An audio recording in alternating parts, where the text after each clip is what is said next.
Hello guys, आजको नयाँ भिडियोमा तपाईलाई स्वागत छ। आज हामी सी प्रोग्रामबाट फ्याक्टोरियल क्याल्कुलेट गर्ने कोडिङ गर्नेछौँ। सपोज यदि हामीले 5 को फ्याक्टोरियल निकाल्नु छ भने यसको फ्याक्टोरियल कस्तो हुन्छ भन्दाखेरि 1 * 2 * 3 * 4 * 5 हुन्छ। यो भनेको 5 को फ्याक्टोरियल हो। अनि फ्याक्टोरियलको नोटेसन चाहिँ यस्तो एक्सक्लेमेसन साइन हुन्छ। यो भनेको 5 को फ्याक्टोरियल भनेर बुझिन्छ।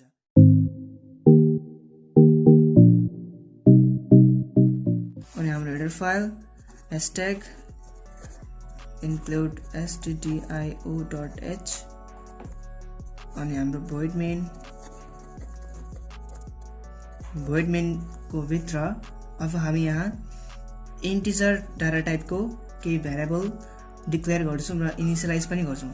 सपोज I डिक्लेयर गरौँ अनि n for लूप n भनेको यो कुन नम्बरको फ्याक्टोरियल निकाले त्यो नम्बर राख्नको लागि, अनि अर्को फ्याक्टोरियलको लागि यसलाई चाहिँ हामी इनिशियलाइज गरेर fact = 1 गर्छौं। fact = 1 किन गरेको यो पछि भन्छु तपाईलाई। printf /n enter any number भन्छौं। enter any number अनि quotation and semicolon। अब हामी नम्बरलाई स्क्यान गर्छौं। यो इन्टिजर टाइप भएको लागि हामीले इन्टिजर टाइप भएको कारणले हामी यहाँ %d लेख्छौं अनि यो n को मेमोरी लोकेसनमा लगेर राख्छौं। अब हामी यहाँ लूप चलाउने छौं। for I = 1 I is less than equals to n, किनकि हामीलाई फ्याक्टोरियल निकाल्नु छ भने 1 देखि लिएर त्यही नम्बरसम्म रिपिटेडली मल्टिप्लाई गर्नुपर्छ अनि मात्र त्यसको फ्याक्टोरियल निस्किन्छ। So condition is I is less than equals to n अनि अब I ++ भन्ने छौं। सो यो लूप भित्र चाहिँ हामी के गर्छौं भन्दाखेरि fact भन्ने हाम्रो भेरिएबल छ यहाँ। सो fact =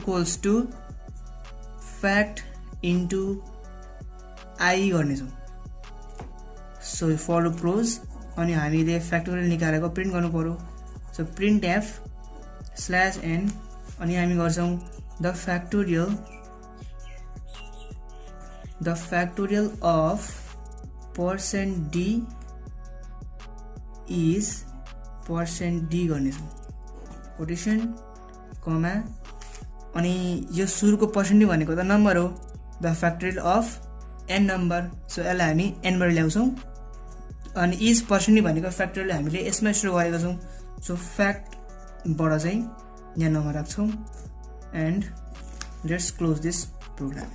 यो प्रोग्राम चाहिँ कसरी काम गर्छ भन्दाखेरि फर्स्ट अफ अल त यहाँ printf भएछ इन्टर एनी नम्बर। सो यहाँ आउँछ इन्टर रन गरिसकेपछि कन्सोलमा यस्तो आउँछ इन्टर एनी नम्बर कोलन, त्यसपछि स्क्यानआउट गरेछौं। सो हामीले यदि 5 हाल्यो भने यहाँ 5 स्टार हुन्छ। त्यसपछि हामी लूप चलाएको छौं। सो लूपमा के छ I = 1 छ, I = 1 छ अनि I is less than equals to n हामीले 5 हालेको छौं। So 1 is less than equals to 5 right. So अब लूपको भित्र छिर्छ र fact = fact into I हुन्छ। fact = fact into I हुन्छ। fact भनेको 1 छ, सो यहाँ 1 भयो इन्टु I भनेको पनि 1 नै छ। सो 1 हुन्छ = 1 भयो अनि 1 गएर फ्याक्टमा स्टोर भयो। अब फेरि लूप रिपिट हुँदाखेरि I ++ भएर I2 हुन्छ अनि 2 is less than equals to 5 right. So फेरि लूप भित्र छिरेर फेरि fact = fact into I हुन्छ। अब